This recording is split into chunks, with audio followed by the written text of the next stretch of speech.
Hi, good morning all.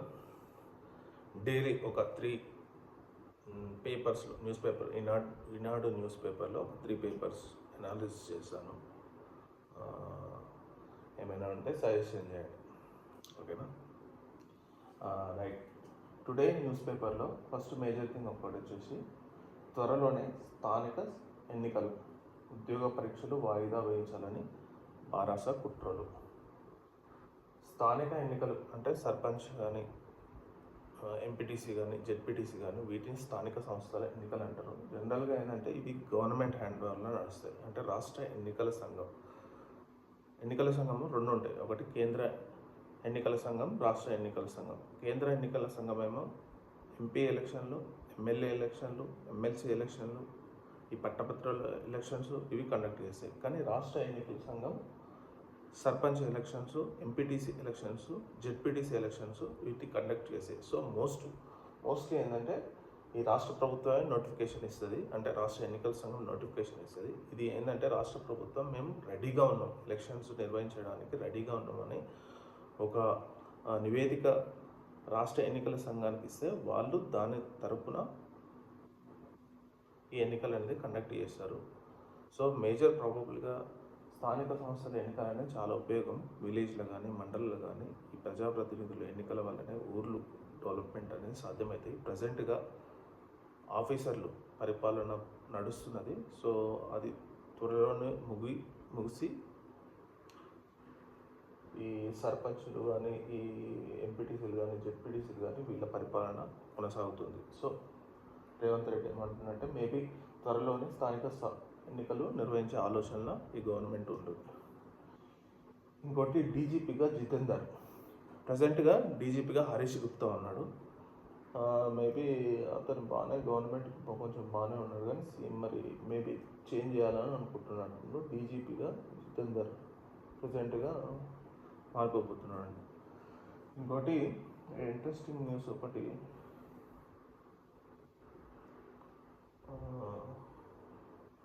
ప్రధాని మోదీకి Russia అత్యున్నత పౌర పురస్కారం order of Saint Andrew the apostles ప్రదానం చేసిన ఆ దేశ అధ్యక్షుడు వ్లాదిమిర్ పుతిన్.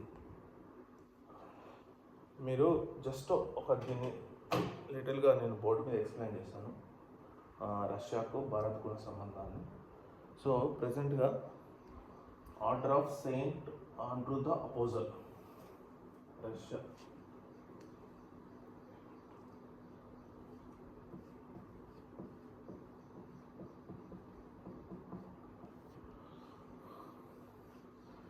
అత్యున్నత పౌర పురస్కారం.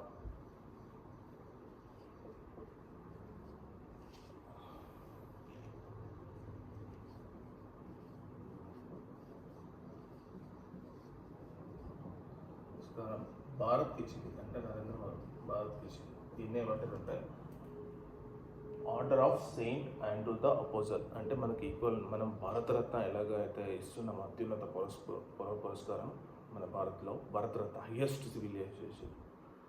సో రష్యాకు వాళ్ళకి అత్యున్నత పౌర పురస్కారం order of Saint Andrew the apostles. ఇది భారత్కి ఇచ్చింది, చాలా గొప్ప విషయం. అట్లనే నరేంద్ర మోడీకి ఇంకా 4 కంట్రీస్ ఇచ్చినాయి రీసెంట్గా. ఒకటి ఫ్రాన్స్,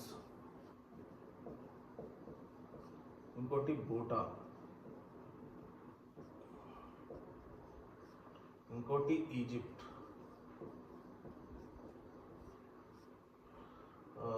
ఫ్రాన్స్, భూటాన్, ఈజిప్టు, మళ్ళీ రష్యా. అంటే ఈ మధ్యకాలంలో నరేంద్ర మోడీ ఎక్కడికి పోతే అక్కడ పౌర పురస్కారములు, అత్యున్నత గౌరవాలు దొరుకుతున్నాయి. ఇది చాలా గొప్ప విషయం. ఎందుకంటే ఒక దేశానికి వెళ్ళినప్పుడు వాళ్ళు అత్యున్నత పౌర పురస్కారం ఇవ్వడం అంటే చాలా గొప్ప విషయం.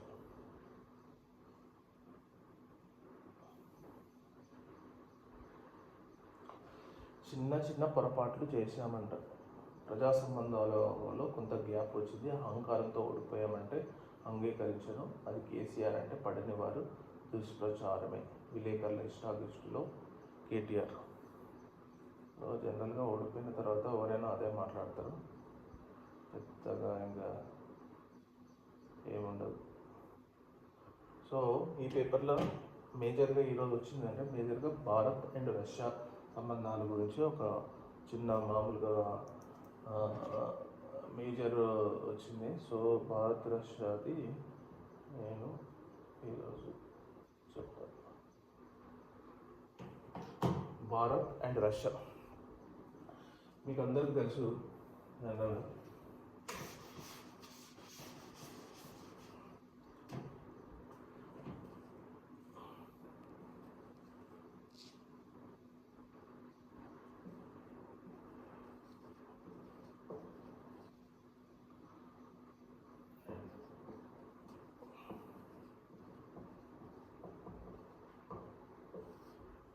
భారత్ అండ్ రష్యా 22వ శిఖరాగ్ర సదస్సు.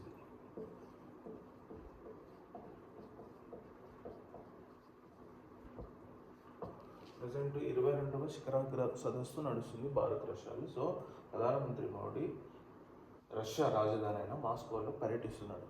సో ఈరోజు నిన్నటితో పర్యటన అయిపోయింది. అతను నెక్స్ట్ ఆస్ట్రియా కంట్రీ వెళ్తున్నాడు సేమ్ ఇదే పని మీద. మీకు అందరికి తెలిసిందే రష్యా ఉక్రెయిన్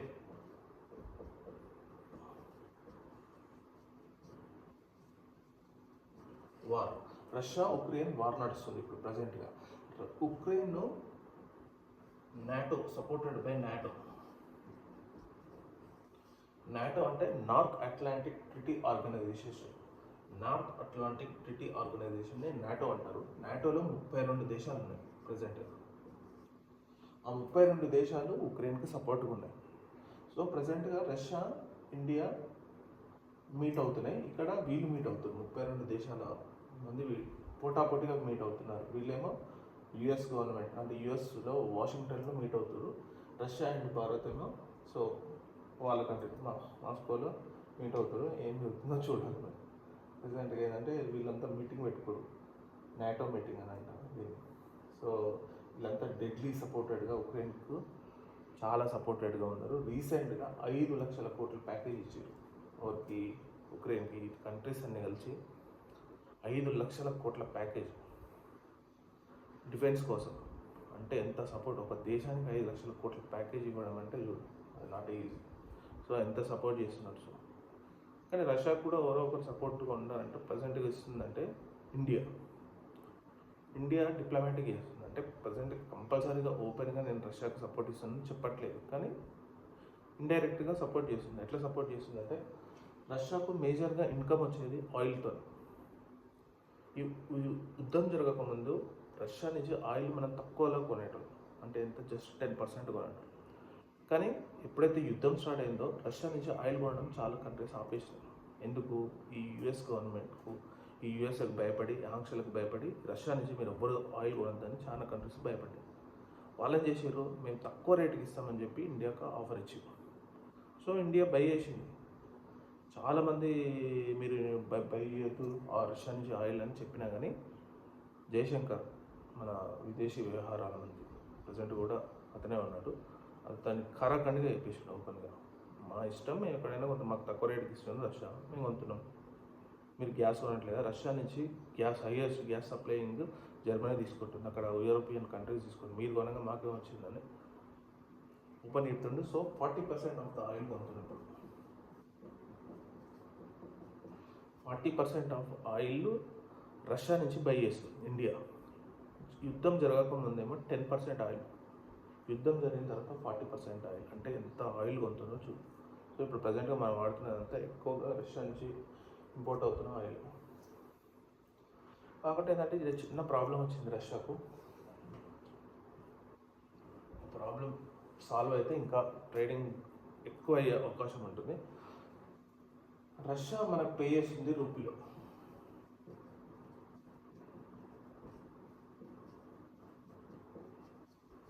రష్యా మనకు ఆయిల్ కోసం రూపీలో పే చేస్తుంది అమౌంట్.